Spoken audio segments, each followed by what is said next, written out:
Hello lovely people. I know it's been a hard week, past couple weeks, especially if you've been living in America and being on the news at all. So if you're going through it right now, if this news cycle just seems to be setting you into the hopelessness, thinking of you, also having a hard time, it's a mix of things right now, right? But I figured just start with that real fast. If you're new here, hi, I'm Sam. This is Shadow Harvest, basically my weird witchy little journal. And one of the things I wanted to talk about today is deity worship, deities, and coming and going. So for anyone who maybe doesn't know exactly what my thoughts are on deity work, I do work with deities. There are 3 that I work with. All of them are from different pantheons, and I have a very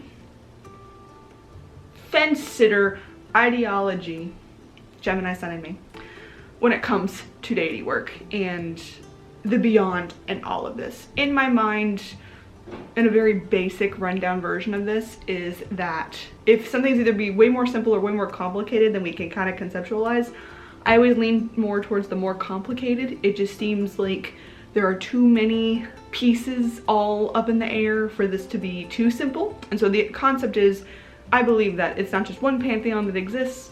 I believe they would all exist, and it would make sense that therefore, if the gods are interested in messing with us humans and assisting us in any way, shape, or form, which I believe that they exist, they probably would, even if just to mess with us a little bit here or there, that they would all treat us in a bespoke manner. And I think this is very important for then going into the idea of them coming and going. We all learn as people in such a variety of ways. We all have such a huge range of experiences. We all have different things we are working on and worried with. There are different constructs, different things we come from, different baggage levels that we are dealing with, mental health issues, all of that stuff. Because of that, I think in a lot of ways then there becomes almost ridiculous in a certain sense to believe that there is one right way then for everyone to approach this. I always encourage everyone to take any of my videos with a huge ass grain of salt.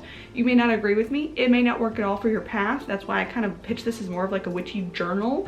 It's just me kind of putting out there my thoughts and ideas, things I'm working with, struggling with, etc. And so for me, when it comes to the gods, I'm just gonna kind of describe my experience with the 3 that I work with and why I think the coming and goings of them, or them being quote unquote absent, is totally fine and normal and not something necessarily to worry about. So when it comes to Persephone, Loki, and Sobek, the 3 that I do work with, all 3 of them at the very beginning of my craft, and Sobek maybe even way before that, he popped up a lot for me in weird dreams and things as a kid. It was very firm in their appearance and approach. By that I mean I was sitting down, meditating, attempting to visualize something, and they came in very strong. And then they kind of stayed at that strength level for a while, and then it started to teeter off. And at the beginning, that made me very nervous, like, what is happening? Have I displeased them in some way? Do I need to get another offering? Do I need to do something, right? And sometimes it was that. Sometimes it was like, hey, you've been neglecting that particular altar a little bit. Even now, there are times where I get little nudges to feel like, hey, I haven't gotten an offering in a while. What the hell? Like, hello? I then went overboard a little bit, and then over time I settled down on it because it makes sense in the idea of there are times when I've been learning in a classroom setting, and like the teacher needs to be very hands-on. This is the very, like, in explaining the method, right? Like, this is how the thing works. And then afterwards, what do? You go home and you do homework, or you go and you attempt to do it in class by yourself, maybe with another student, but with someone else who also doesn't have a great understanding of it either. Like, they're learning as well. And that's so important. You have to have time to like experiment and do it with yourself. Like, you can't have your hand held the entire time. And especially it would make sense then that in the very beginning of something, you're new to it, the starting of a relationship, it's establishing, there would be a more substantial presence of a deity because they're trying to establish that connection with you, get into the pattern that they would like, get the rules, the boundaries kind of set up on both sides, all of that. And so that you realize, okay, this is how we're working together. This is how I'm bringing you in. Is it just a working? Am I fully dedicating? Like, what is happening here?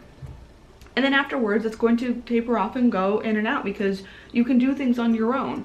Or the lesson that they had to bring in, if you are of that mind set with them, then you're gonna have to see if you can go and do it in the real world. Get what I'm saying? And then also too, I feel like there are times where later on in your craft, you're like, okay, yeah, but it's not just that I'm no longer new. It's not that I'm past this point. It's like they've been gone for a while, or I just haven't felt them at all, and it makes me so nervous. And one, I always think that if we're thinking of being that is beyond our understanding, I think the idea of something being present or absent is very different for them than it is for us. And it's one of the reasons why looking for signs, or, you know, communicating with your deity over a certain sign to kind of just let you know that they're kind of checking in on you, or that their presence is known, even if it's not fully in your face all the time.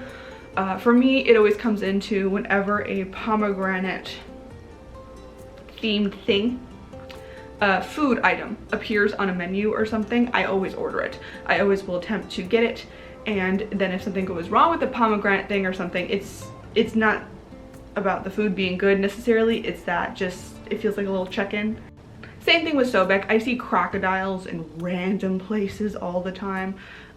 Mostly when I'm on dates. He's very good about showing up then when I'm like not listening to my intuition. Just like a little, hey, I'm checking in on you. Are you listening to your instincts? What's going on here? And then beyond that, I think one of my bigger problems when I came to my depression and diving into it is I was really leading into my craft and doing spell workings, pulling tarot, you know, asking the universe for an in and out, something to like just lighten the load type of deal. And one of the things that I actually ended up doing with my therapist, which was extremely helpful, is I told her about my workings with Persephone, about how she's probably one of the main deities I work with the most. And we were talking about breath work and taking a moment and getting back inside of our body. And so what I end up doing is creating in my mind, in the astral plane, a little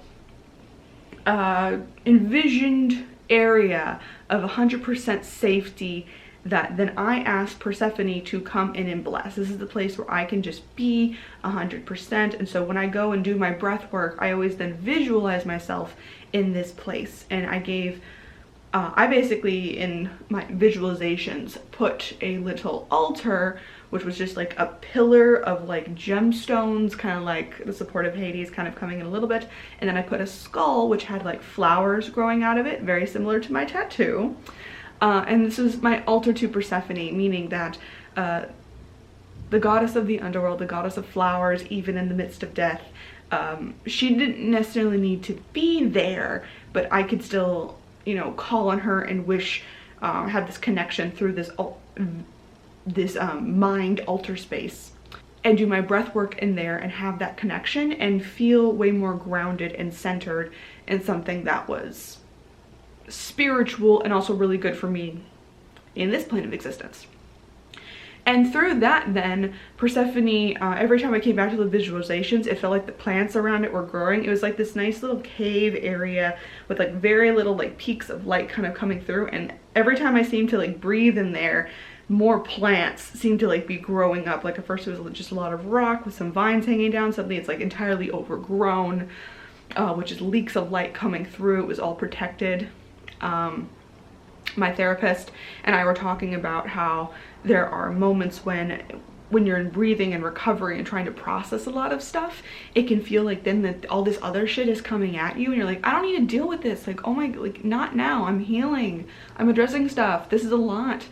And then when I was doing my breath work a little bit later that day and going into that meditative space, then it was like there were Venus flytraps suddenly like in the visualization space, like snapping at things, and it was very fun for me to then think of like Persephone being like, this, I got you, this is your space, you are safe here, you're protected, even if I'm not 100% present in it.